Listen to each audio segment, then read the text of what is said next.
Frank Victor. Un moment surprenant, loufoque, drôle et poétique. N'oubliez pas de couper vos portables, nous allons bientôt décoller. Préparez-vous à passer une zone de forte turbulence dans la joie et la bonne humeur. Veuillez à présent attacher vos ceintures, ça va déménager. Audace, humour noir, poésie, voilà l'univers de René de Obaldien. Nous vous souhaitons un agréable voyage en compagnie d'Anselme.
Julie, Madame de Crampon.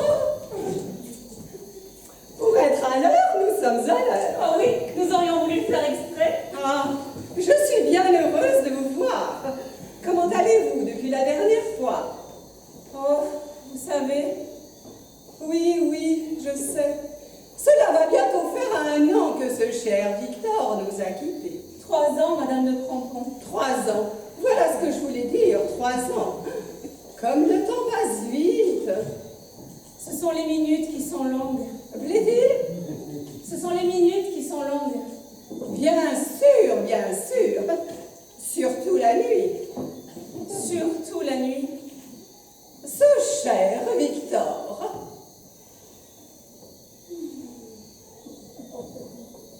Il vous aimait bien, Madame de Crampon. Avant qu'il ne tombe à muet, il me parlait souvent de vous. Mon Dieu, quelle idée a-t-il eu de tomber muet? La paralysie, chère Madame, la paralysie.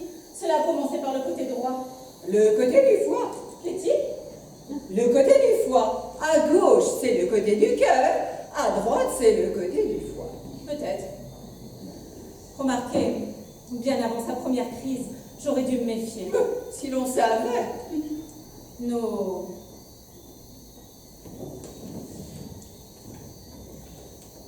Nos rapports s'espaçaient de plus en plus.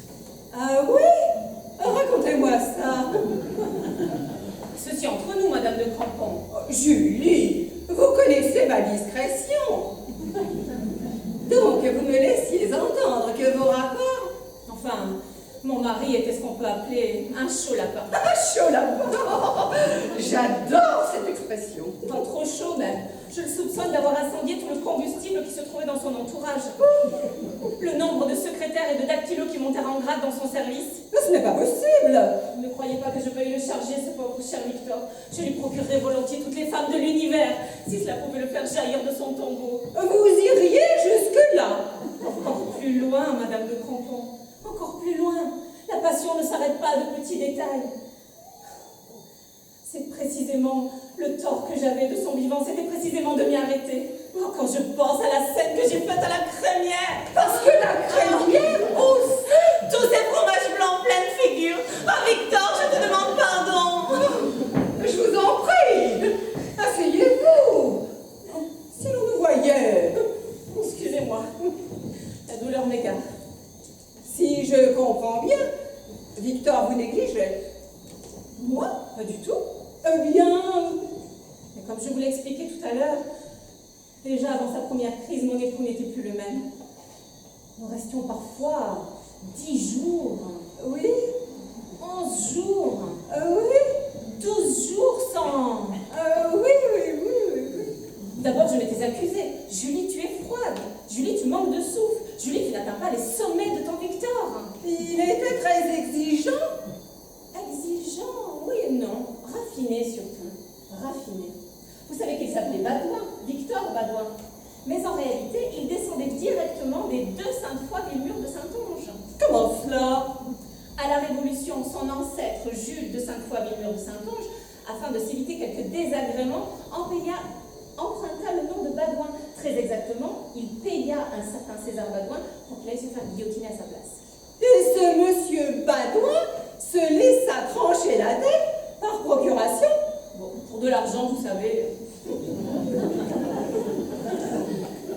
Enfin, ceci à seule fin de vous expliquer certaines subtilités de mon défunt. Du sang bleu coulait dans ses veines. Vous, madame Hine de Crampon, me suivez certainement. Oh, je vous suis. Donc, pour en revenir à ce qui nous occupe, après m'être accusée, je me rendis compte que j'exagérais mon incurie en ce domaine, que ma froideur pouvait nourrir des feux redoutables. D'autres anguilles sont sous roche, pensais-je. Un soir, où il rentrait plus tard que de coutume, j'allais le trouver dans la salle de bain, je fermai la porte à clé et je lui dis « Victor, j'en ai assez. Maintenant, tu choisis, c'est moi ou Barnabé. » Barnabé? Ah oui, le nouveau comptable. Parce que Victor, monsieur Baudouin... Évidemment, c'était un très beau jeune homme. Les yeux surtout. Jamais on n'aurait soupçonné que ces yeux-là mangeaient des chiffres du matin jusqu'au soir. Ou peut-être était-ce cela qui leur donnait cette pureté, cette sorte d'éclat mathématique.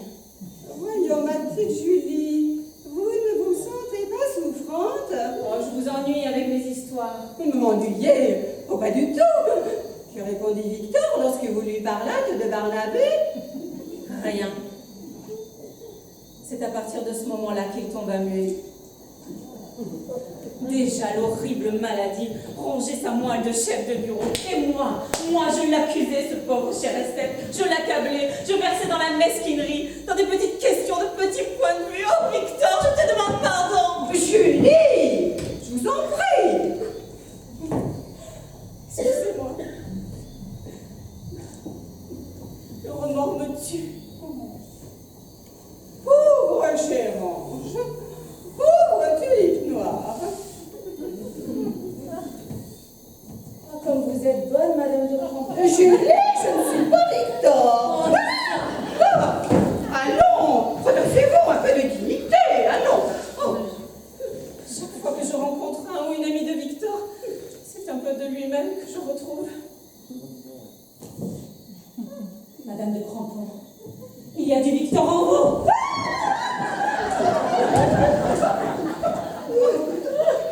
Voyons, j'ai été veuve moi aussi. Je veux dire, j'ai traversé bien des épreuves au cours de mon existence. Je n'en suis pas morte. Vous en mourrez, Madame de Crampon, croyez-moi. Vous en mourrez. Allons, allons, vous êtes encore jeune. La terre continue de tourner, les feuilles de grimper aux arbres, les petites filles sautent à la corde, l'océan joue du biniou, les oiseaux cuicuient, la France... Les oiseaux. Victor aimait tant les oiseaux. Madame de Crampon, donnez-moi votre chapeau. Mon chapeau? Oui, votre chapeau. Votre chapeau qui est plus qu'un chapeau, qui est un ramage, Madame de Crampon, un ramage. Vous n'y songez pas. Vous voudriez que je reparte tête nue? Je vous donnerai le mien si ça peut vous faire plaisir. Je n'ai pas besoin que l'on me fasse plaisir. Chaque chose à sa place. Il aimait tant les oiseaux, Victor. La première fois qu'il viola une petite fille, je lui demandai très doucement, pour ne pas le brusquer, « Pourquoi tu fais cela, mon grand ?» Vous savez ce qu'il m'a répondu? Ma foi, non. Parce qu'elle ressemblait à un petit oiseau. C'était un poète, mon Victor. Non, ce n'est pas possible. Un homme si distingué, si ponctuel. Jamais un mot, plus aucun mot. Je vous en prie, chère grande amie. Victor me commande ce chapeau. Plumé ou déplumé, je l'obtiendrai. Tenez, si cela peut faire votre bonheur... Comment osez-vous me parler de bonheur? Oh, les jolis oiseaux. Le gracieux volatile. Julie, vous n'êtes pas dans votre état normal. Parce que vous, Madame de Crampon, vous vous croyez dans votre état normal. Si quelqu'un pouvait passer... Pardon? C'est-à-dire que, on ne sait jamais, Pierre qui roule n'amasse pas mousse, un tien vaut mieux que deux tu l'auras, remis qui veille vers sa goulée. Parlez-moi encore de Victor. Ce cher Victor. La première fois que je l'ai rencontré, C'était à l'enterrement de votre grand-mère. Vous vous souvenez de l'enterrement de votre grand-mère? C'était le bon temps. Ah oui, je me souviens. C'est lui qui l'a tué. Remarquez, à partir d'un certain âge, il est indécent de ne pas mourir. À la fois indécent et même immoral. Très juste. Vous voulez que je vous raconte l'histoire? Oh, je crains qu'il ne se passe pas. On bavarde, les heures tournent. Ma grand-mère, comme beaucoup de vieillards, adorait la confiture. La gelée de groseille surtout. La gelée de groseille. Elle aurait vendu son âme pour un seul pot de confiture. Un soir d'avril où nous étions en famille, nous remarquâmes que Victor s'était approché de son oreille et lui avait glissé quelques mots dans le tuyau. 10 minutes plus tard, leurs 2 places se trouvaient vides. Oh, je sens mon cœur qui me lâche. Où pouvait-il être? Oh oui, où pouvait-il être? Dans la cave. Victor l'avait coincée entre 2 pots de confiture et avait abusé d'elle. Lorsque nous arrivâmes, trop tard, elle était morte. Morte? Comme quoi la gourmandise est toujours punie, hein. Naturellement, Motus, chacun fit comme s'il n'avait rien vu. Dans ma famille, on est très chatouilleux sur l'honneur. Vous saviez que Victor avait la rosette? Morte. Eh bien, Madame de Crampon, que se passe-t-il? Ah, de l'air. Alors, Madame de Crampon, vous n'allez pas partir? Oh, je voudrais bien. De l'air. Ouvrez les fenêtres. Mais, Madame de Crampon, c'est moi qui suis veuve, ce n'est pas vous. Ouvrez les fenêtres. Laissez rentrer les oiseaux. C'est votre chapeau que vous voulez. Mais tenez, je vous le rends. Quand je pense que j'ai couché avec ce monstre. Qu'est-ce que vous dites? Un homme si ponctuel. Victor! Mon Victor! Dis-moi que ce n'est pas vrai! Mon Victor? Oh, mais j'y suis. Ça devait se passer entre là, le 21 mars et la mi-juillet. Je lui demandais, qu'est-ce que tu fais en ce moment, mon grand? Il me répondait invariablement avec une fine lueur dans le regard. Je me cramponne, je me cramponne. Oh ma tête! C'était donc ça? Ma tête! Oh, pardon, Victor. J'ai dû te rendre bien malheureux pour que tu ailles trouver consolation chez cette vieille chouette. Qui parle de chouette? Oh, pardon, mon grand. Toi, dans l'ombre, couvre encore toutes choses. Oh! Qui est cette femme? Comme elle paraît souffrir. Qui êtes-vous, madame? Qui suis-je? Oh, cruel destin de la femme qui ne peut être qu'en n'étant pas, qui ne peut se trouver qu'en se perdant. Comment puis-je ne plus être afin d'être, puisque l'objet de ma perte n'est plus? Vous avez perdu quelque chose, madame. Je fais semblant d'être, mais ce faisant, je trompe l'univers. Je trompe le plus petit brin d'herbe, le moindre bourgeon, le moindre tétard. Je me trompe moi-même, et je trompe Victor. Oh, pardon, mon grand. Victor. J'ai déjà entendu ce nom-là quelque part. Ah, ce corps inutile qui singe les gestes des vivants n'est plus qu'une terrible vacuité, incapable de donner réalité à sa plénitude. Veuve? Je suis veuve. Ah, vous êtes veuve. Je me disais aussi. Je suis amputée comme la terre serait amputée du soleil. Mais comment puis-je exister? Je me sens de plus en plus contaminée par mon apparence. Vous devez exagérer. La douleur a fait vaciller mon esprit. Les ténèbres s'emparent de moi. Où suis-je? Est-il vrai que les grenadiers de Napoléon allèrent en Espagne pour manger des pastèques? Qui êtes-vous, madame? Votre ami, votre ami. J'ai déjà dû vous rencontrer quelque part. Le monde est si petit. Surtout lorsqu'une peine incommensurable l'habite. Dites, madame, est-il vrai que tout corps plongé dans un liquide reçoit une poussée verticale de bas en haut capable de le projeter jusqu'aux étoiles? C'est exact. Alors je vais aller me noyer. Oh, je vous en prie. Ne dites pas de bêtises. Tenez, venez vous asseoir. Voici 2 chaises qui semblent avoir été créées exprès pour vous et moi. Elles sont bien bonnes.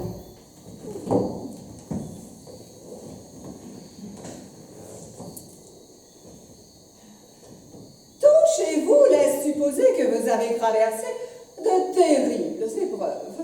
On ne traverse jamais les épreuves. Ce sont les épreuves qui nous traversent. Ainsi que des milliers de glaives dont aucun ne nous livre son nom. Plaît-il? Ainsi que des milliers de glaives. Oh, je vous demande pardon. Je deviens lyrique. Je vous pardonne. Merci. Que me pardonnez-vous? De devenir. Moi j'ai été, mais je ne suis plus. Il y a longtemps, très longtemps, j'aimais un homme. Victor, Comment le savez-vous? vous me l'avez avoué vous-même tout à l'heure. Toutes les femmes aiment un Victor. Il leur faut bien un monstre pour donner prétexte à leur propre labyrinthe. Vous dites des choses fortes, madame. Oui, depuis quelques minutes, ça m'a fait clic là-dedans. Clic? Clic? C'est cela, clic. Vous portez un bien joli chapeau. Vous trouvez? Bon, je vous le donne. Merci, je le mettrai dans ma volière. Plaît-il? Je le mettrai dans ma volière. Comme vous êtes touchante. Peut-être. Mais plus personne ne peut me toucher. Je ne suis qu'une apparence. Vous devez avoir raison. Suzanne, rends-moi mon chapeau. Donc, il doit être au moins 6 heures. tu crois, Honorine? 6h15. Oh, pas tout de suite, 5 minutes seulement. Non, je t'assure, il faut rentrer, ma petite caille. Quel dommage. Aujourd'hui, nous sommes sublimes. Quel dialogue, j'en frémis encore. Oh, moi aussi. Oh, le moment de la grand-mère et du pot de confiture. Ah, mais il se fait tard, il y a les contingences. Oh, les contingences. Les machines à laver, les enfants à fouetter, la viande à mastiquer, les journaux à balancer. Allons, du nerf, Suzanne, nous reviendrons demain. Demain, comme hier, comme après-demain. Et on parlera de Victor? Si tu veux. Et j'emmènerai mon perroquet. Ah oui, amène ton perroquet, comme ça on se fera enregistrer. Et moi, j'amènerai ma robe de mariée avec un brassard noir. D'accord. Au revoir, ma petite Suzanne. Au revoir, Honorine.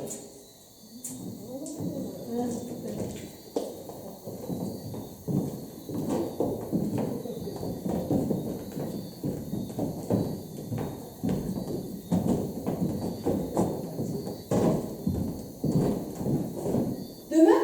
Même heure?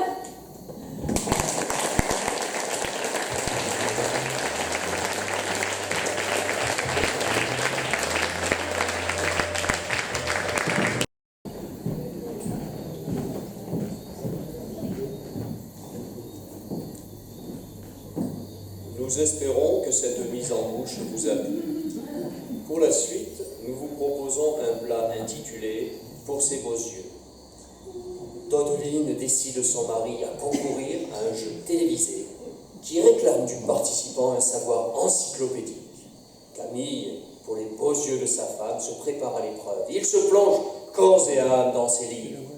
Au bout de quelques semaines, ce n'est plus le même homme. Épuisé, il fait appel à un coach de jeu télévisé. Grâce à sa méthode, ce professeur a surmené Camille à la victoire. Dodeline se voit déjà voguer sur un bateau de croisière. Vous l'aurez compris, c'est une comédie sur les relations humaines, la culture, le rêve et l'apparence, dans laquelle on rit et on se cultive en même temps. Bonne dégustation culturelle.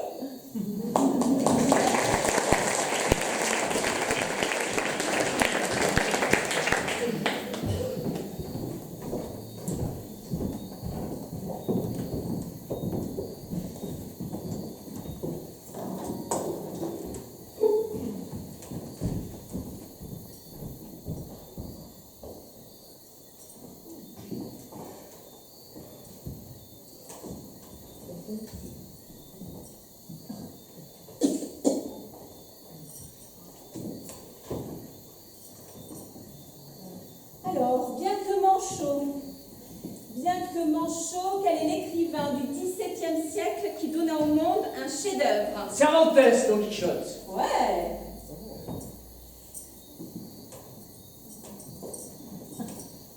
Dis-moi le nom de la comète qui passa devant le Soleil le 19 mai 1910 à 24 millions de kilomètres de la Terre. Allez, la comète de Allez. Ouais, super. Comment s'appelait l'amant d'Édith Piaf qui trouva la mort dans un accident d'avion? Yves Montand. Pardon, Marcel Cerdan. Ah ouais, Marcel Cerdan. chanteur avec le boxeur. Quel est le plus grand ennemi du serpent? La langouste, la mangouste. Ça fait 2 fois que tu inverses, Camille. Hein. Oui, mais j'ai rétabli tout de suite. Oui, mais ça serait mieux que tu donnes la bonne réponse tout de suite, surtout puisque tu la connais. Quand tu passeras devant la télé, ta réponse devra tomber comme un coup près. Tu parles comme si je devais aller à la guillotine. Calme-toi, Camille.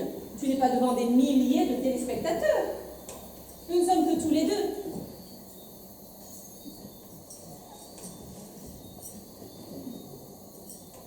Tu ne veux pas retirer ton pantalon? Bon, vraiment, Dodeline, ce n'est pas le moment. Bon, c'était pour le repasser, hein. Qu'est-ce que tu vas t'imaginer? Toujours en accordéon, ton pantalon. Quand tu passeras à Super Crack, ton pli devra tomber comme un arrêt de justice. Au fait, tu as répondu au Lamoignon? Tu sais que Charles vient d'être nommé au barreau de Paris? Non, je n'ai pas répondu au Lamoignon.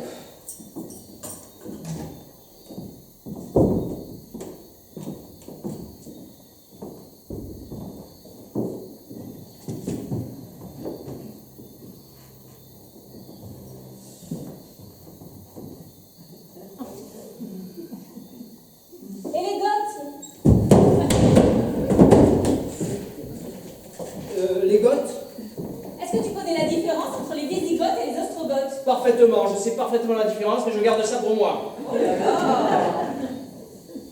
Assez de questions, veux-tu? J'ai la tête en tire-bouchon. Il est vrai que tu te donnes un mal. Encore un peu de café? Non, non, après tout ce que j'ai déjà pris. Bon, remarque, ça ne t'empêche pas de dormir. Mais si ça m'empêche de dormir, justement. Et d'abord, comment peux-tu savoir si je dors ou si je ne dors pas, puisque tu roupilles comme une brique 8 heures d'affilée? Bon, d'accord, ça t'empêche de dormir. Moi, si je te propose du café, c'est pour t'aider à tenir le coup, c'est pour exciter tes neurones. Neurones, mes neurones. Ils te disent merde, mes neurones! Camille! Ne fais pas attention, j'ai les nerfs en capilotage. Je suis les boules au creux de l'estomac. Ça, c'est parce que tu manges trop vite. Tu avales. C'est terrible, plus j'apprends, plus j'ai la sensation de ne rien savoir. Est-ce que vraiment Charlemagne était le fils de Pépin le Bref en même temps que le grand-père de Charles le Chauve? Et pourquoi Pépin était-il bref? Et pourquoi Charles était-il chauve? Et pourquoi les chiens ont-ils une queue? Pourquoi ta tante n'est pas ta cousine? Ne te mets pas Martel en tête, chérie. Charles. Quoi? Charles Martel, 703-766. Celui-là est casé. Je t'admire, tu sais. Tout ce que tu as pu emmagasiner ces 6 derniers mois, en plus de tout ce que tu savais déjà. Merci, ma pouliche, merci. Mais ça doit quand même t'exciter d'acquérir toutes ces connaissances. Tu t'élèves au-dessus du vulgum plexus? Pécus. Pécus. Emmagasiner, c'est une chose, mais il faut aussi avoir de la méthode, procéder par catégorie. La génétique, par exemple, a peu de rapport avec les 24 heures du Mans. Qui sait? Remarque, à partir de ce soir, tu vas être aidé. Au fait, il devrait pas déjà être là, ton zèbre? Le mal à se garer ici. Tu me redonnes sa carte?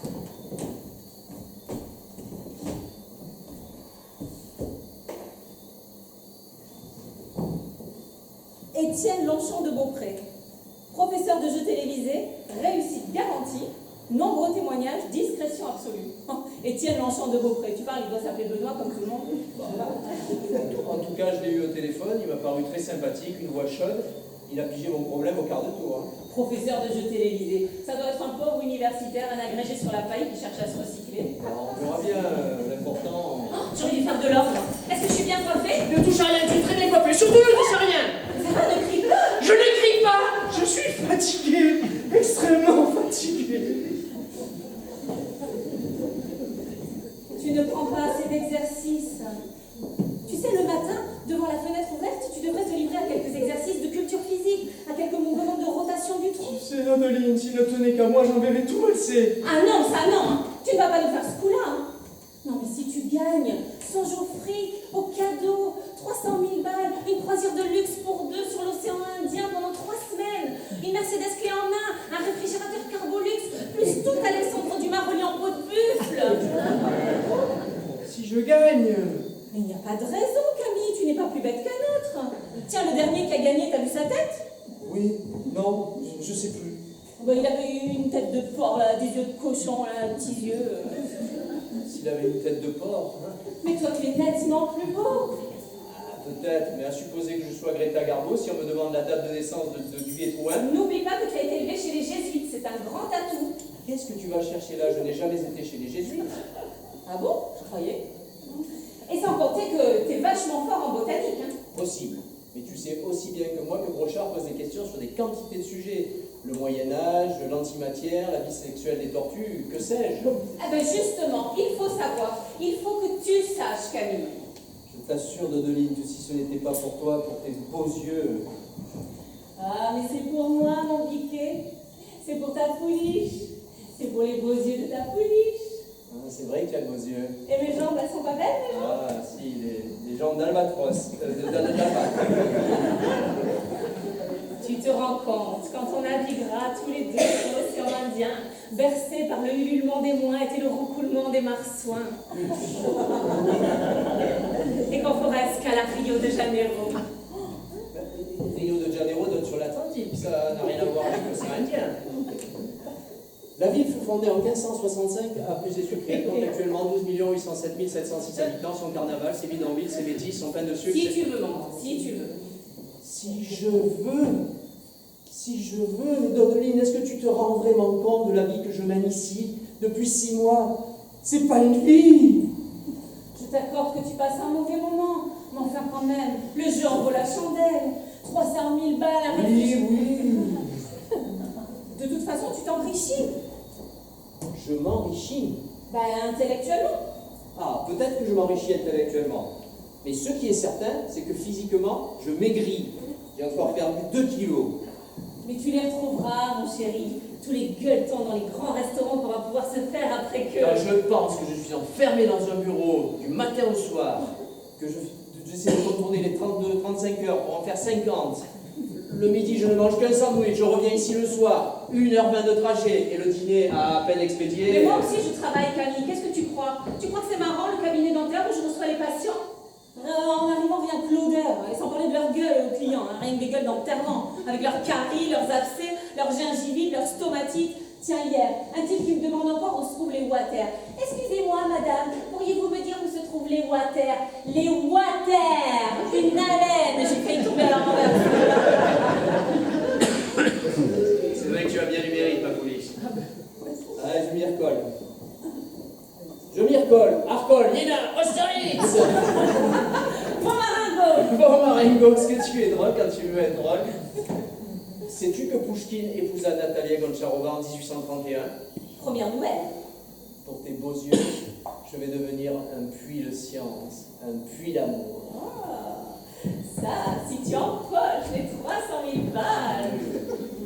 Oh, bah, ça mettra un peu de beurre dans les épinards. On peut pas dire qu'on mène la grande vie. Hein. Bah, sans doute, on ne mène pas la grande vie. N'empêche, il y a 3 mois, je t'ai amené à Bruxelles. C'est vrai. Tu t'es gavé de moules frites. C'est vrai. Ce n'est peut-être pas le Pérou, j'en conviens. Mais Dodeline, tu ne manques de rien. Même si une femme ne manque de rien, il lui manque toujours quelque chose. Ah, tu me fais de la peine, Dodeline, vraiment. Vraiment, tu me fais de la peine. Oh, pardonne-moi, mon chéri.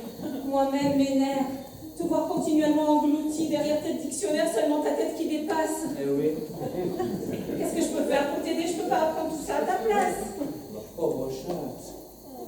J'aimerais tellement t'aider, te soutenir, t'alléger. Veux-tu que je me déshabille, que je me mette toute nue et que je reste là à tes côtés sans rien dire pendant que tu prends des notes? Le professeur, J'avais complètement oublié celui-là. je vais ouvrir. Non, non, non, reste là, j'y vais. Je me demande bien la gueule qu'il a. Oui, entrez, passez, mon mari vous attend. Bene, bene. C'est cher, monsieur Benoît.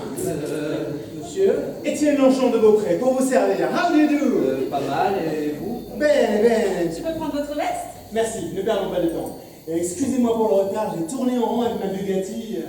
Une Bugatti? Oui, je l'ai troqué dernièrement contre ma Mercedes. Bene, attaquons. Je vous présente monsieur Benoît. Votre prénom est Camille, je crois. Camille, oui. Camille Benoît. Et vous habitez le Vésiné. Le Vésiné. C'est dans le bassin parisien, ça. La banlieue, oui. Le vénard, l'air frais, la verdure, les pinsons, les criquets. Mais vous êtes né en Normandie. En Bretagne. En Bretagne, excusez-moi. Où exactement? À Ploua. À Blois. Il faut bien être quelque part. Et ça fait longtemps que vous habitez le Vésinet? Eh bien, ça fait... 7 ans. 7 ans. Et puis-je vous demander quelle est votre profession? Ah, je suis adjoint responsable au service des eaux. Adjoint responsable au service des eaux. Nous applaudissons. Applaudissez.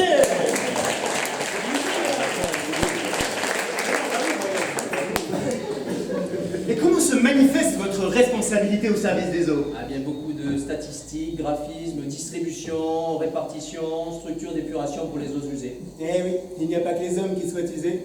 Eh oui.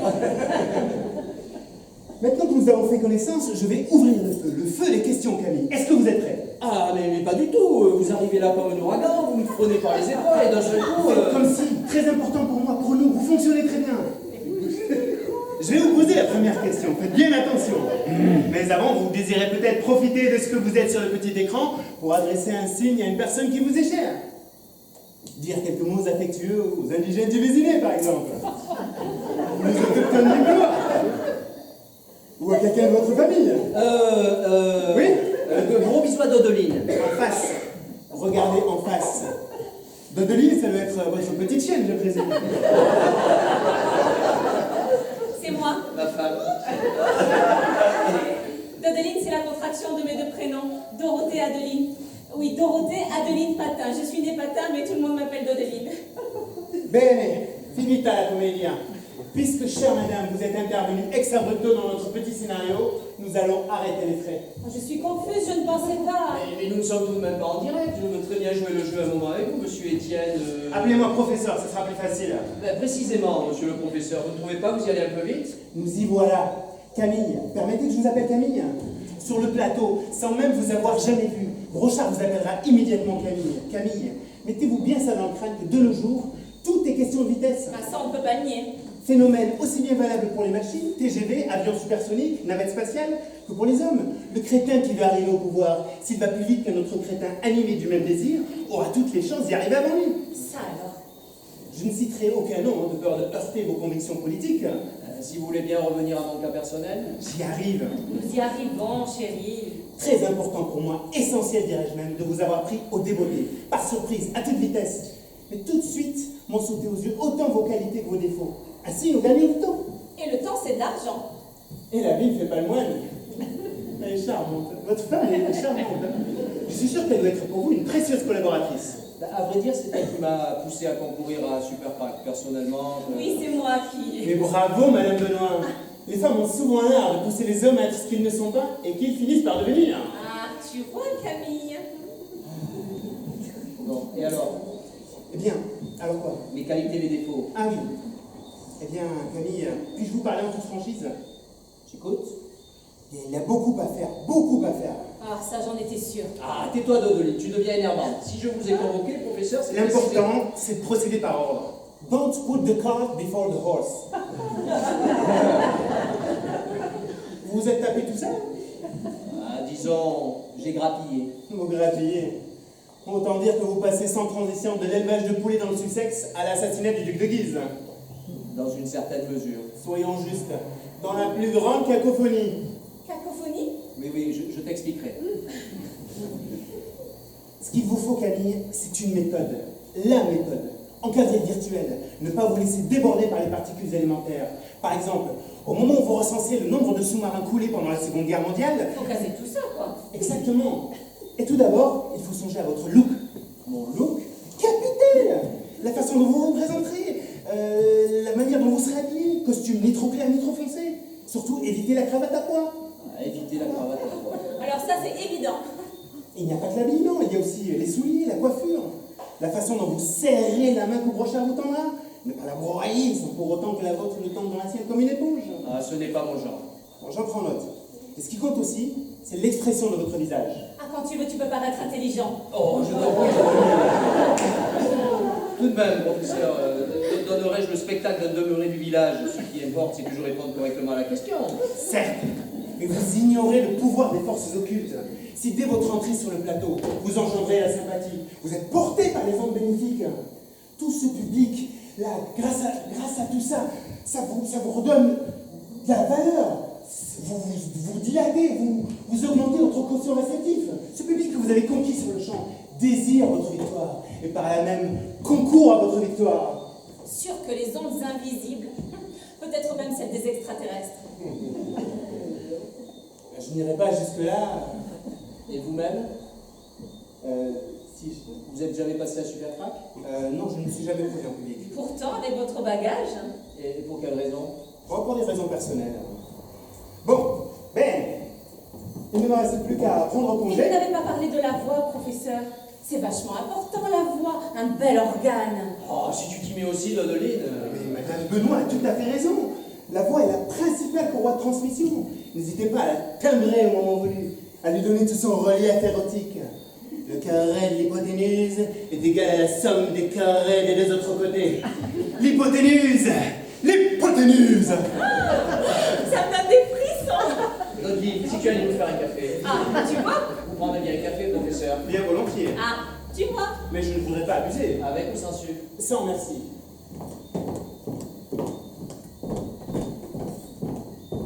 Elle est délicieuse, hein? Délicieuse, oui. Et dites-moi, professeur. Elle travaille aussi de son côté? Oui, dans un cabinet dentaire. Chirurgien dentiste, félicitations! Ah non, non, elle n'exerce pas vraiment. Elle s'occupe simplement de recevoir les clients. Dites-moi, professeur. Pas d'enfant? Non, pas d'enfant avec tout ce qui se passe sur notre planète. Ce qui veut dire qu'avec vos 2 salaires conjugués, les congés payés, le 13e mois, les 5 semaines, les ponts, les jours de grève, les congés maladie, les primes, vous devez plutôt être à l'aise. Hein? Précisément, au téléphone, j'ai oublié de parler finances. J'espère que vous prenez un prix raisonnable. Rassurez-vous, mon bon, rassurez-vous. Pas plus cher que si vous alliez consulter un psy. C'est-à-dire 100 € de l'heure. Et nous pourrons trouver quelques accommodements, un gentleman's agreement. Gentleman. Je vous envoie la chandelle, non? 300 000 € hors taxe. Oui, oui, je sais. Je suis sûr que votre femme, c'est elle qui vous a encouragé, si j'ai bien compris. Un soir où nous regardions Super Crack, il est arrivé qu'à la 3e question posée par Brochard, j'ai trouvé la bonne réponse. Je m'en souviens encore. Qui est le petit mammifère carnassier qui trempe ses aliments dans l'eau avant de les manger? Quel est le petit carnassier mammifère qui trempe ses aliments dans l'eau avant de les manger? Le petit mammifère carnassier. Quel est le petit carnassier mammifère? Le papy, le mamie. Le raton laveur. Mais oui, mais bien sûr, mais comment donc? Mais bravo, Camille, congratulations! J'entends encore Dodeline criant « Ouais, tu as gagné! Pourquoi tu ne passerais pas à Super Crack ?» Elle a tout de suite ajouté « Tu n'es pas plus bête qu'un autre, tu as été élevé chez les jésuites, tu es bien de ta personne. » Non, non, tu n'y penses pas, je ne suis peut-être pas un minus, je l'ai sorti. Certainement pas! Je ne suis peut-être pas un minus, mais de là à passer à Super Crack, vous savez ce qu'elle m'a répondu? Ce mec que tu viens de voir avec Brochard, est-ce que tu crois qu'avant d'être calé, il était calé? Quand tu sais une chose, c'est que tu l'as apprise. Tu n'as qu'à t'y mettre, suivre des cours du soir, ou par correspondance, ou par hélicoptère. Dites-moi, professeur, en admettant que vous ajustiez votre prix et que croyez-vous que j'ai une chance de gagner? Il faut dire, Camille, que vous êtes attaqué à l'émission la plus top niveau. Vous auriez voulu passer à tous dans le même trou. Ah, c'est cool. Je vous l'accorde, n'empêche qu'il y a 15 jours, un de mes élèves, Péribois, a décroché le cocotier. À la question « Quelle est la première bataille perdue par Hitler ?» Était-ce à Stalingrad, à Verdun, à Azincourt ou à Waterloo? À Stalingrad, a-t-il répondu, sans hésiter, déclenchant un tonnerre d'applaudissements. Il est reparti avec une mobilette, hein? Vous pensez tout de même pas que Dodeline m'aurait mobilisé pour une mobilette? Madame Benoît a des goûts de luxe. C'est trop dire. Et comme beaucoup de femmes, elles rêvent d'évasion, de changer de cap, de changer de longitude. Le café de ces messieurs est servi.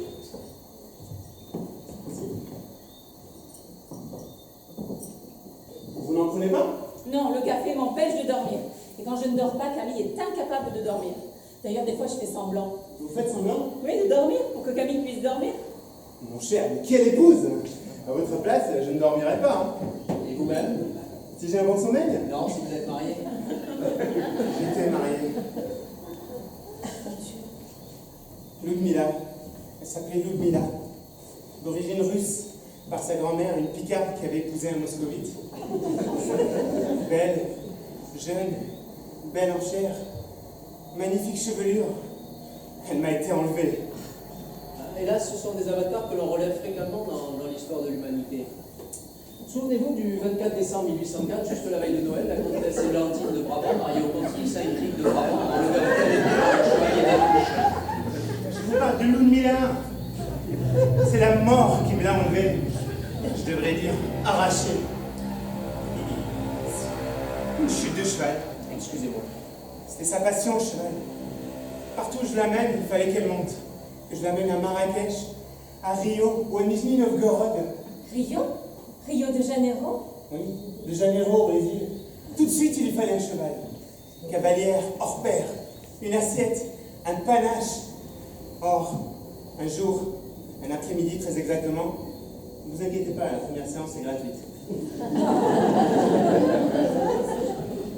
Un bel après-midi d'automne, alors qu'elle montait dans la forêt de Chantilly, un lièvre a détalé sous les sabots de Périclès. Périclès était son cheval préféré.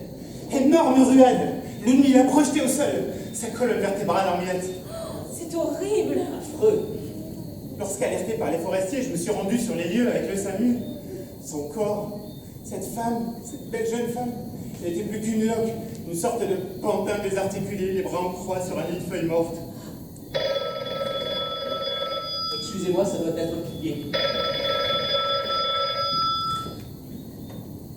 Et vision que je n'oublierai jamais, Madame Benoît. Lorsque j'ai relevé sa tête mortuaire, elle m'adressa toute dents dehors, un sourire chevalin. Rictus serait plus juste son dernier rictus. Voilà. Encore un peu de café? Quand le destin nous est destiné, cheval ou pas cheval, on a beau ruer dans les brancards, on ne peut pas y échapper à notre destin, surtout si c'est notre destin. Sure, at birth, everything is already written in the stars.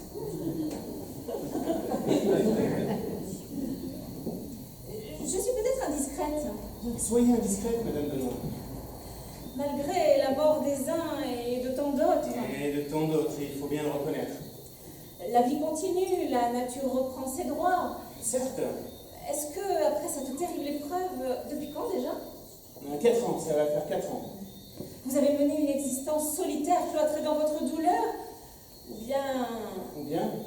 Ou bien la nature ayant repris ses droits sans pour autant être mariée légalement? Une autre femme? Vous savez, quand on a connu Lulu, Ludmilla, C'est Piguet, il veut nous inviter à dîner vendredi prochain avec les Fuchs, les Brissac et les Lamoignon, justement. J'ai refusé, bien sûr. Tu veux lui dire quelque chose? Qu'est-ce que tu veux que je lui dise? Tu l'embrasseras pour moi, ainsi que Joséphine. Henriette, elle s'appelle Henriette. avec le travail et la discipline que s'impose votre mari, que j'admire, vous ne devez pas sortir beaucoup. Oh, m'en parlez pas. On ne va plus chez les amis, on ne va plus au restaurant, on ne va plus au cinéma, on ne va plus aux zoo. Je me rends de moins en moins chez mon coiffeur. Vous êtes très bien coiffé, hein? Merci. Quant à la chose, si vous voyez ce que je veux dire, Mais les relations sexuelles, parlons franchement. avec tous les dictionnaires qui se baladent dans les draps. Oh, really? Hier encore, mon genou s'est cogné au grand Robert. Plus cher, votre cabine. Une bûche, vous voulez dire, oui. Entre nous, professeur, vous croyez qu'il a une chance de gagner? En tout cas, je mettrai tout en œuvre pour qu'il réussisse. Quitte à revenir chez vous plus souvent que prévu. Hein. Oh oui, n'hésitez pas. Il n'est pas bête, hein? Il est plutôt bien de sa personne. Il a été élevé chez les jésuites. Ah, il a avoué. C'est ce qu'il m'a dit. S'il parvient à acquérir correctement les connaissances requises, il pourra très bien affronter Brochard. Vous le connaissez? Brochard, comme tout le monde, à travers mon poste de télévision. Ah, dommage. Parce que Parce que vous ne croyez pas que, en lui faisant miroiter quelques avantages substantiels, un homme qui fait le mariole à la télé n'en reste pas moins un homme? Voilà, Henriette lèche la frimousse, plus on ses paroles. Mais quelle histoire! c'est quelle histoire? Périclès, la mort tragique de votre femme? N'en parlons plus, voulez-vous? Oui, nous n'en parlerons plus. Ah, j'ai eu tort de poser cette question. Vous ne pouviez pas savoir. Ah, ça, il ne pouvait pas savoir. Bene. Il ne me reste plus qu'à prendre congé. Et à revenir, professeur, quand comptez-vous commencer? Je sais pas, ça dépend de Monsieur Benoît. Ne vous inquiétez pas, pour vous, je ferai un prix. Ah, mais dans ce cas-là, pourquoi pas demain? Le plus tôt sera le mieux. Ouh là, demain, je suis bourré comme une citrouille. Ça ne m'étonne pas de vous. Mais après-demain, pourquoi pas? Même heure? Même heure.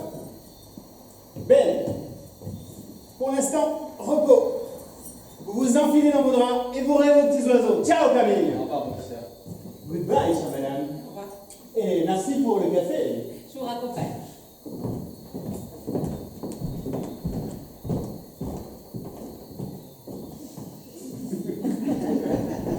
Alors, qu'est-ce que tu en penses? Moi, je le trouve sensationnel. À vrai dire, il me fout la chair de poule. Oh, la chair de poule, mais tu es un coq, Camille. Dis-toi bien que tu es un coq. Est-ce que tu as déjà vu un coq avoir la chair de poule? Un peu de sérieux, Nodeline. Oh, mais si tu te dis pas que c'est toi le plus fort, c'est ta belle avoine qui va le crier sur tous les toits. Belle avoine. Oui, le buraliste du coin, il peut pas te blairer. Ah bon? Qu'est-ce que je lui ai fait? Il est jaloux, il trouve que tu as une femme trop jolie. Ah, la jalousie. Peux-tu me dire le nom du compositeur autrichien du XVIIIe siècle qui fut empoisonné, paraît-il, par un de ses confrères jaloux de son génie? Mozart. Ouais, Mozart!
Non, Camille, non.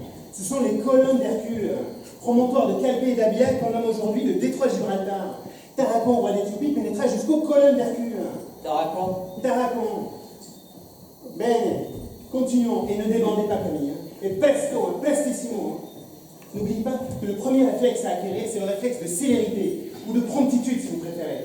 À peine la question posée, que votre réponse doit tomber nette, comme Comme un couperet. voilà, que votre adversaire, n'oubliez pas que vous serez deux, que votre adversaire n'ait pas le temps de pisser, de piper.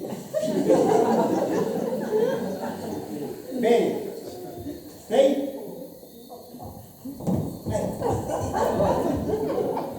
Mélie. Comment s'appelait le gentilhomme qui épousa la fille de la marquise de Sévigné? Le gentilhomme, la marquise, le gentil. Trop tard, bien trop tard.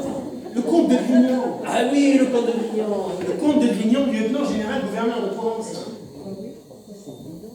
Allez, paye. Mélie. Quel est le cristal qui présente des prismes hexagonaux terminés par deux pyramides à 6 pans? Le cristal. Vous voulez bien répéter? Quel est le cristal qui présente des prismes hexagonaux terminés par deux pyramides à 6 pans? Terminé par deux pyramides. Trop tard, bien trop tard. Le cristal de roche. Eh oui, j'avais sur le bout de la langue le cristal de roche. Vous l'ayez sur le bout de la langue, ou au fond de la glotte, trop tard. Vous l'embinez. Et puis, tous ces œufs qui sortent de votre bouche en cul de poule. Oh, permettez, professeur. Si je vous paie moins cher que prévu, d'accord, ce n'est pas pour que vous m'insultiez. Loin de moi l'idée de vous insulter, Benoît, monsieur Benoît. Mais je prends tellement à cœur votre réussite. J'aimerais tellement que... Excusez-moi s'il m'arrive d'être un peu vif. Allons. Bene. Je vais vous poser une question plus simple. Jeanne d'Arc, vous voyez qui je veux dire? La pucelle d'Orléans? C'est ça même. Play. Rémi! Jeanne d'Arc. Quel est le surnom que les historiens ont accolé à son nom? Je dis bien le surnom. Le surnom. Vous me demandez le surnom. Trop tard, bien trop tard. La pucelle d'Orléans. Mais je vais vous le dire il y a une seconde, la pucelle d'Orléans! Ah tiens, oui, c'est vrai. Mais trop tôt, trop tôt. Alors évidemment, l'idéal serait que la réponse arrive alors que la question n'est pas posée. Nous n'en sommes pas encore là. Je crois que nous devrions faire une pause. Oui, une pause. Il me tue, je vais le virer, moi je réclame. Je comprends que ça soit éprouvant pour vous, mais pour moi aussi, croyez-le bien. Je suis à ma place et en même temps à la vôtre. D'où une double tension. Tout en vous posant la question, je brûle d'y répondre. Mais cela ne servira à rien puisque c'est de votre bouche que... En cul de poule. Oubliez cela, je vous en prie.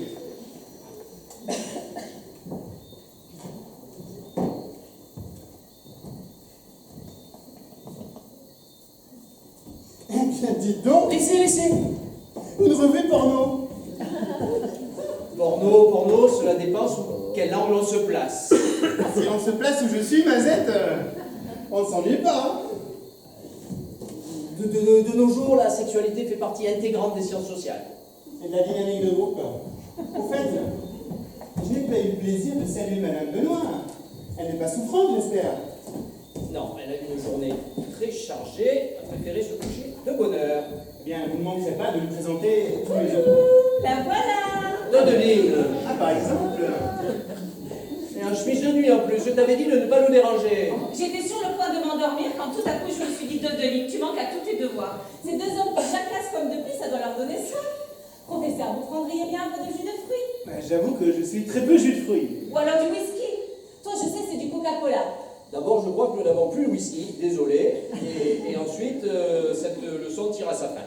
En conséquence... Oh, je ne peux vraiment pas y assister. Je me ferais plus petite qu'une souris et je resterais dans un petit coin, je dirais pas un mot, juré. Personnellement... Non, je te l'ai déjà dit. De savoir que tu es là, que tu seras suspendu à mes lèvres, cela me déstabilise. Je t'en prie, retourne dans tes appartements. Bon, si ça te déstabilise, soyez sévère, professeur. Arrivederci, chère madame. Arrivederci. Elle est exquise, hein. Exquise. Je comprends fort bien votre réflexe, mais d'un autre côté, je ne suis pas sûr qu'il soit mauvais et que vous vous habituiez à avoir un public. Dodeline n'est pas le public, professeur. Dodeline, c'est ma femme. Il est vrai, mais ne vous mettez pas dans cet état nerveux. Calm down, calm down. Bon, il nous reste une dizaine de minutes. Bene, bene. J'ai une idée. Nous allons nous livrer maintenant à un exercice de mon cru, qui a réussi à pas mal de mes élèves. Au départ, ils présentaient les mêmes défauts que vous. Ils savaient, mais à retardement. Cette fois, je vais vous poser une question et vous allez devoir y répondre immédiatement. Je dis bien immédiatement. N'importe quoi. Ce qui vous passe par la tête. Ex abrupto. N'importe quoi. N'importe quoi. Question de rythme uniquement. Par exemple, je vais faire moi-même la question et la réponse. Aux Oscars de 36, quelle est l'actrice qui remporta le Canal de Panama? Ah, je ne comprends pas très bien. J'ai répondu le Canal de Panama parce que c'est ce qui m'a traversé l'esprit. Mais j'aurais très bien pu répondre poète Franck-Luc. Ah oui, je vois. Vous devez céder à un réflexe de promptitude ou de célérité si vous préférez. Pas la réponse.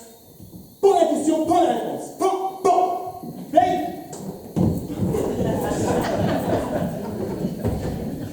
Rémi!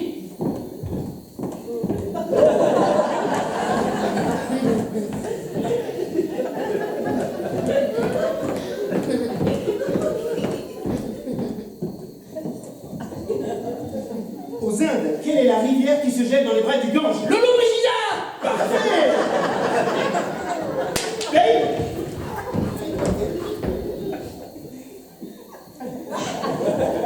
Rémi! Quelle est la partie du violon qui... Tournez pendant 80 jours! Admirable. Vous m'étonnez, hein. Votre séjour chez les Jésuites vous a réussi, hein. Cette faculté d'adaptation, tutoyer. Blake! Benny!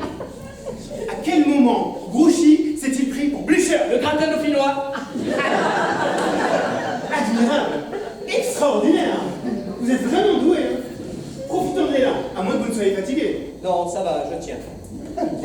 Cette fois, vous conservez les rythmes, mais vous répondez correctement à la question posée. Je dis bien correctement.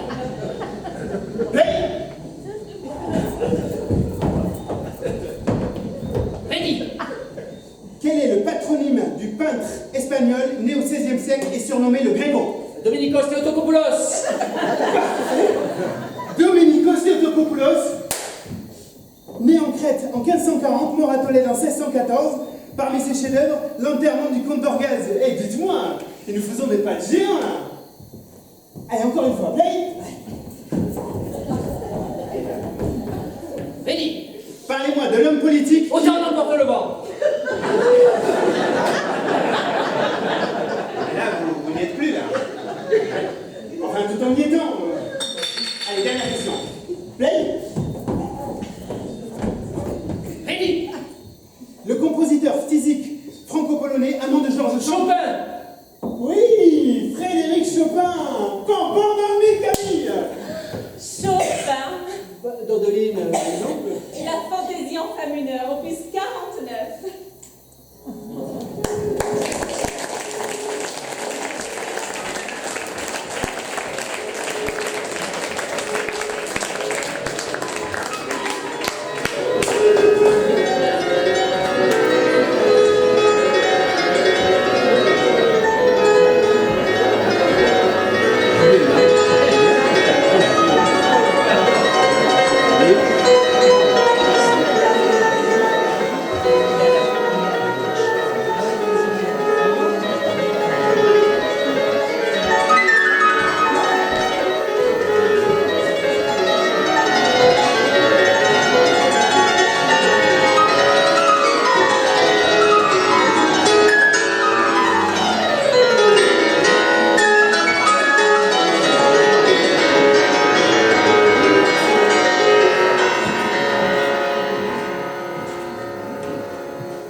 Tu es un brigand, une canaille, un marlou.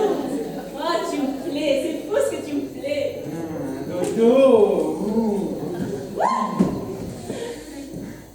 Tu es sûr qu'il ne va pas rentrer là? Oh oui, on a encore le temps, pas avant une demi-heure. Son emploi du temps est réglé comme du papier à musique. Sortie du bureau, 18h. Achat du journal, 4 minutes. Trajet, 1h20. Clé dans la serrure, 19h24. Tu parles d'un suspense. Moi, j'ai la chance que mon travail soit juste à côté. Ça va, je ne sens pas trop le dentiste? Tu sens toi. Ton odeur à toi, qui n'appartient qu'à toi. Sui generis. Oh, mon bignou, mon cœur. Ah, sans toi, je ne serais pas là à côté de moi. Tu crois vraiment? Oh oui, j'aime bien Camille, mais si je veux être honnête... Ouais, il faut se farcir, quoi. Hein. Tais-toi, ne sois pas méchant avec Camille. Moi, je parle en tant que femme. Avec Camille, j'étais comme un terrain vague. Alors qu'avec toi, c'est le champ de bataille, la guerre, le corps à corps, l'explosion. J'éclate par tous les pores de ma peau. Ah, ça, comme grenade. Comme quand on ne se connaît pas soi-même. Hein. L'eau qui dort pour une carpe se réveille pour un saumon. C'est en forniquant qu'on devient forgeron. Héron, petit pas d'abord. Camille dit des trucs de ce genre-là, avant de s'endormir, ça finit par me trotter dans la tête. Et toi, tu n'as pas le crâne farci avec tout ça? Si tu savais comme je m'en fous. Oh oui, tu me l'as dit, et que tu étais ignare comme un balai. Mais j'ai du mal à le croire quand même, faut quand même enregistrer tout ça, avoir de la moelle épinière. J'ai appris une douzaine de questions par cœur avec leurs réponses. Pour le reste, je regarde mes fiches. Quelques mots de latin s'impressionnent toujours et, of course, sortir son anglais de temps en temps. Que tu prononces vachement bien. Hein. Because que j'ai vécu à Jersey. Sacré chou, c'est en Angleterre, Jersey? Ah, c'est pas en Angleterre, ça appartient aux Britanniques, mais c'est une île qui est au large des côtes normandes. Les Anglais, il faut toujours qu'ils soient entourés d'eau. Même leurs poulets, à ce qui paraît, ils font cuire dans la flotte. Et qu'est-ce que tu fabriquais à Jersey? J'ai amené les touristes à Guernesey. C'est où, ça, Guernesey? C'est une autre petite île tout à côté de Jersey. J'organisais des séances de table tournante dans la maison de Victor Hugo. Le grand poète populiste? Et elle tournait? Je m'arrangeais pour qu'elle tourne. Tu sais, les gens, les Amerlocs surtout, ils gobent n'importe quoi. Ah, vache. Moi, je te gobe, j'ai envie de te gober jusqu'au trognon. Tu es sûr qu'il ne va pas... Mais non, on a encore le temps. Et même s'il ne restait que 3 minutes d'amour, ça n'a pas de prix. C'est comme d'aller au Colorado. Et ici, on n'est pas au Colorado. Et moi, je suis pas chez moi. Je me sens mal à l'aise. Je vais aller aux Trois Baudets, là, me siffler un verre de Beaujolais, manger un sandwich, et puis je reviens dans une demi-heure. Pour la leçon. La 2e leçon. La 12e leçon. C'est à la 9e que tout s'est déclenché. Tu te souviens, Fripouille? Si je me souviens. Non, reste ici, ne pars pas. De toute façon, s'il te trouve en arrivant, tu lui diras que tu es arrivé en avance et que plutôt que de tourner en rond... Tu es sûr qu'il ne se doute de rien? Oh, dans l'état comateux où il se trouve à bout de nerfs. Allez, raconte-moi encore une de tes salades, ça m'excite. Tu m'as dit que l'histoire de Ludmilla, c'était complètement bidon, qu'il n'y avait pas plus de Ludmilla que de Canasson. Complètement bidon. Et tu remets ce même disque à chaque fois qu'on te demande si t'es marié? Non, j'ai quelques variantes. Oh, gros filou. Tiens, celle-là que j'aime bien. Pose-moi la question. Sans indiscrétion, professeur, vous êtes marié? Sans indiscrétion, professeur, vous êtes marié? Jusqu'à ces derniers temps, je vivais chez ma mère. À votre âge? Et depuis la mort de son mari, je n'ai pas eu le cœur de la quitter, ma mère, ma pauvre mère. Son mari, c'était peut-être votre père? Oui, mon père, mon pauvre père, ouvrier maçon. Un jour, alors qu'il s'apprêtait à quitter le chantier, midi n'allait pas tarder à sonner, il est tombé sur l'échafaudage, mort sur le coup, sa tête fracassée contre une benne. Depuis, non seulement ma mère ne s'en est pas remise, mais elle a été soudain en proie à des crises de somnambulisme. Oh, ça doit pas être bon, ça. La nuit, vers 3h, 4h du matin, elle traversait les pièces de l'appartement comme un fantôme, ouvrait les fenêtres, et les bras tendus devant elle, allait se balader sur les toits. Précisons que nous habitions le dernier étage, le 13e. Oh là là, mauvais chiffre.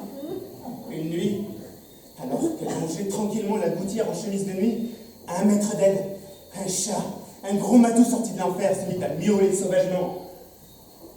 Revenue à elle par ses miaulements barbares, ma mère perdit l'équilibre. Elle a chu. Elle a chu?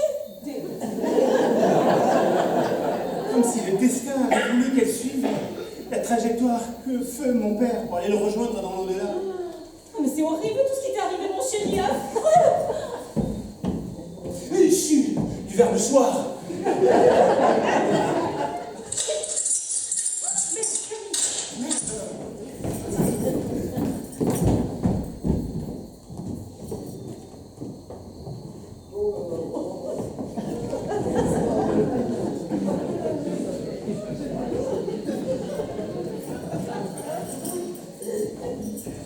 Qu'est-ce qui t'arrive, Camille? Un malaise. J'ai eu un malaise au bureau, Blondel m'a laissé partir plus tôt. Mais tu es pâle comme une endive. Tes mains sont toutes froides.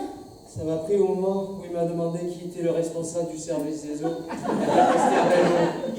Et alors, qui est le responsable des eaux à Capestervello? Le duc de Guise. Oui, j'ai répondu le duc de Guise.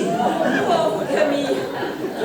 Pas celui du XVe siècle, Claude Ier qui servit François Ier contre Charles Quint, et Henri Ier qui le balafrait, le chef de la Ligue catholique 1563-1588, qui fut attiré dans un traquenard à port. Oui, lâche pas, c'est signé, lâche pas, sauvagement.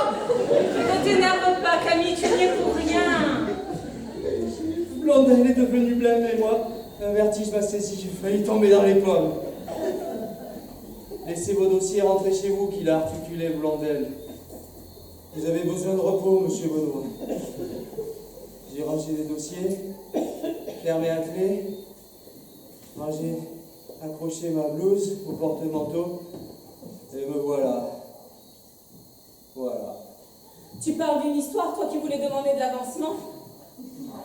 Et si tu retirais ta veste, que tu enlevais tes chaussures? Ne me touche pas, surtout ne me touche pas.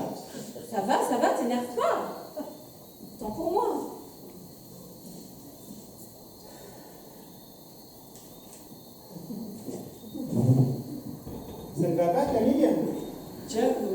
déjà là, professeur? Aujourd'hui, miracle.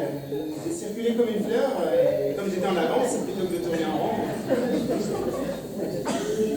Vous avez bien fait. Est-ce que tu as offert quelque chose au professeur? Tu penses? Mais monsieur n'a rien voulu prendre. Vous avez eu un malaise, si j'ai bien compris? Oui, ça va pas fort. Je vous l'avais bien dit, surmenage. Trop, c'est trop. Too much is too much. Je crois qu'il va falloir faire une pause. Vous laisser infuser. Infusé? Je m'entends. Ce qui me paraît évident, Charlie, c'est que vous accusez un trop-plein de connaissances. Ça c'est sûr, hein. Tu ingurgites, c'est faux ce que tu ingurgites. Pour bien faire, j'irai jusque-là. Pour bien faire, il faudrait oublier tout ce que vous avez appris. Faire le vide, comme cela se pratique dans le bouddhisme zen, par exemple. Procéder à des exercices de vacuité. Mais vous n'allez pas le faire travailler encore, professeur. Certes non, rassurez-vous. Pour le moment, repos, comme l'a prescrit ce monsieur Blondeau. Blondel, le directeur du service des eaux. Ça va, tu te sens mieux? Tu veux un bouquin? Un coussin? Moi, je sais ce qu'il lui faut à Camille. La montagne.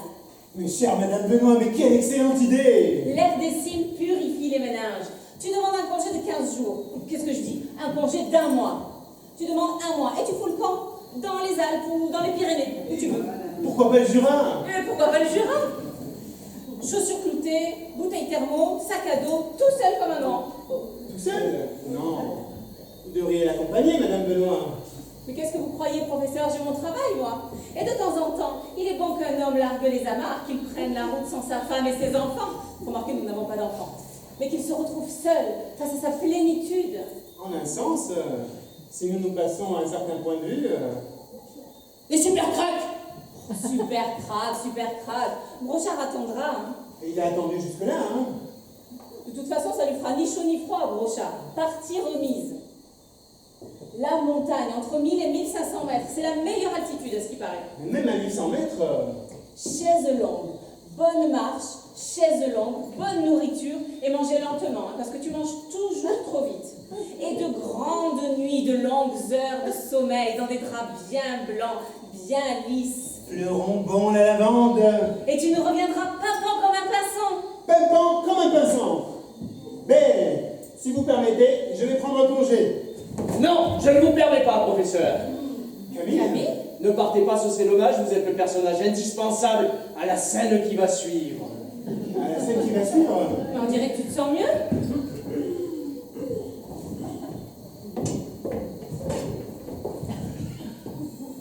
Savez-vous comment se prépare le riz de veau Kurnanski? Le riz de veau. Mais tu deviens cinglé. Je donne ma langue au chat. Ah, vous donnez votre langue au chat. Mais il donne sa langue au chat. Chacun, Dodeline! Vous escalopez finement 4 riz de veau que vous avez fait dégorger auparavant dans une eau légèrement citronnée. Légèrement citronné, je note. Faites saisir à feu vif dans une grande sauteuse. Tu entends, Dodeline? Dans une grande sauteuse! Mais j'entends, arrête ton cirque. Puis baissez la flamme et laissez mijoter. Laissez mijoter. Déglacez ensuite au noilly, ajoutez quelques brocolis, vous n'avez plus qu'à servir. Je n'y manquerai pas. Hein. Ah, vous me faites plaisir. Autre question. Arrête de faire le con. Super con, hein. Quel est le nom de l'actrice de cinéma qui fit scandale en mettant pour la première fois des collants noirs? Musidora. Dans quel film? Les vampires. Metteur en scène? Oui, Feuillade. Bravo! Bravissimo! Mais elle est bien bonne. Oui, Feuillade, Musidora, c'est moi qui vous ai appris tout cela, pas plus tard qu'avant-hier, dans la leçon consacrée au cinéma. Ah, c'était vous! Je vous prenais pour un autre. Je me disais aussi, voilà une tête qui me revient. J'ai déjà dû rencontrer ce zèbre-là quelque part. Voyons, monsieur Benoît, Voyons, chérie. Ah, tout le monde peut se tromper. Prendre quelqu'un pour un autre, surtout quand l'autre est devenu quelqu'un d'autre. Difficile de soupçonner que l'autre pouvait aussi être l'un, comme Attila, roi des Huns. Certainement. Autre question. Toute évidence. Autre question, la dernière. Bon, la dernière. Chacun, Dodeline! Oui. Quel est le primate? Rédi. Rédi? Rédi. Quel est le primate? de grande taille, De grande taille. De grande taille, complètement bipède. complètement bipède. Arrête de faire le perroquet! À droit de ses mains, le gros orteil non opposable. Non opposable. Sans abat-joue et sans callosité fessière. Sans joue. Abat-joue, ne pas confondre. Abat-joue. Ne pas confondre. Le bipède, dites-vous Vous ne voyez pas? Non, je vois pas. Eh bien, vous en avez un spécimen devant vos yeux. C'est moi. Oh, oui, Complètement dingue. oui, oui. Parfaitement. Le bipède à droit de ses mains qui n'est pas un babouin, qui ne se gratte pas l'oreille avec le gros orteil, qui ne craint pas la rouille et se tient vertical comme une andouille. C'est moi. C'est toi, c'est vous. C'est moi, c'est toi, c'est les uns, c'est les unes, c'est les autres, c'est l'homme. L'homme, le grand cocu de l'univers. Pas si fort, Camille. GCU, grand cocu de l'univers. C'est pourquoi, cher bipède, je vous prie de transporter vos fesses ailleurs, vos fesses, votre bouillabaisse, vos mandibules, vos testicules, vos colonnes d'Hercule, ailleurs immédiatement et sans délai, ou je vous les coupe, le coup là, vous saisissez? Saisis, mais. Ailleurs immédiatement, pan, pan.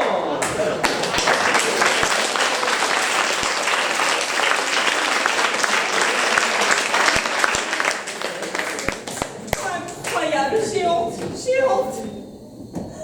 Mignonne, allons voir si la rose qui se lève, ça rend le pourpre au soleil. Oh, je sais ce que tu t'imagines. Hein. Dans l'état comateux où tu te trouves à bout de nerfs, tu t'imagines des choses. Waterloo, Waterloo, morne pleine. Lorsque tu seras vieux, je filerai la laine. Tu t'imagines que moi et le professeur et moi, nous deux, le professeur, moi non mais risible, tout simplement risible. Après la scène que tu viens de lui faire, je me demande ce qu'il va penser de nous. Je suis allé chez les jésuites. Ah, manger du lard avec des huîtres. Mais qu'est-ce qui t'arrive, Camille? Tu as bu ou quoi? Et si tu allais prendre une bonne douche? Je vais aller te chercher une grande serviette toute propre, toute sèche. Ne bouge pas, Madeline, tu me fascines. Arrête de faire le mariole avec ton épée. Au plus fort du combat, tu vu Henri VIII abandonner son épée? Henri VIII maintenant? Henri VIII d'Angleterre, celui qui mettait une femme dans son lit pour la nuit, et le lendemain matin, alors que la divine créature était encore endormie, quick. Oui. Non mais ton numéro est très réussi, hein, du théâtre. Tu aurais dû faire du théâtre. Écoute, si je peux te donner un conseil, va te déshabiller, te mettre en pyjama, brosse-toi les dents, va faire pipi et va te mettre Au dodo. Madame désire que j'aille au dodo. Eh bien, je n'irai pas au dodo, je préfère te faire la peau. Ta Poméranie, ta Pozzini, ta Popescu, ta Popocatopelle. Tu es fou. Et si je te crevais les yeux, tes beaux yeux, pour l'amour de tes beaux yeux. Complètement cinglé au secours, tu es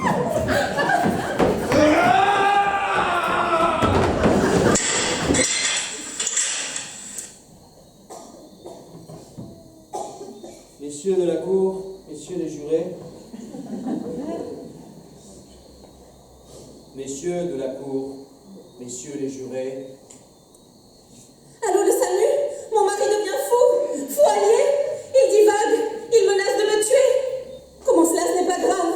Il veut me faire la peau, ce sont ses propres mots. Avec quoi? Avec une épée? Oui, j'ai réussi à m'enfermer. Madame Benoît, au Vésinet, 22 bis, rue Henri VIII. Pardon, rue du Maréchal Joffre. Bis, 22 bis. Oui, c'est cela, une bonne piqûre. Faites vite, quick, quick! messieurs de la cour, messieurs les jurés, Madame Azincourt, Monsieur François Ier, Monsieur Abélard, Monsieur et Madame Brochard et leurs enfants. L'astre poursuit son cours, les étoiles s'affairent. Les hommes et les chiens vaquent à leurs affaires. Un cocu de plus, un cocu de moins, cela ne fait pas dérailler les trains. Le matin qui revient joue la même musique. Petits airs. Parfois, la dame de cœur se change en dame de pique. Quelle importance, votre excellence! Musique! Musique!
Merci beaucoup, je vous présente mon équipe. Dans le rôle de Madame de Crampon, on avait Martine Régnat.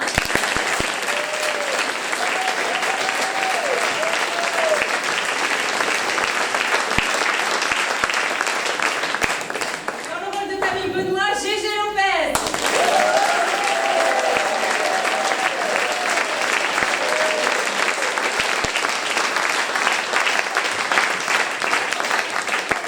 Dans le rôle du professeur, Mehdi Zahraoui.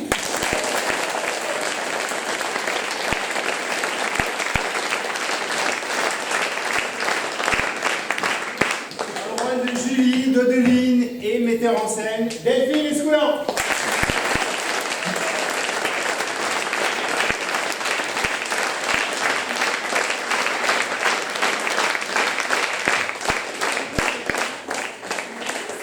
Merci beaucoup. J'ai été ravie de vous présenter cet extrait de l'immense œuvre de René Daubaldia parce que c'est un de mes auteurs favoris. J'espère que le spectacle vous a plu. Toute l'équipe, en tout cas, était ravie de vous faire voyager à bord de son vol. Nous espérons vous revoir bientôt sur nos lignes. Et avant de nous quitter, nous allons applaudir quelqu'un qui est dans sa petite cage et dans l'ombre qu'on ne voit pas, mais qui a fait un travail super. C'est notre régisseur son et lumière, Mathieu.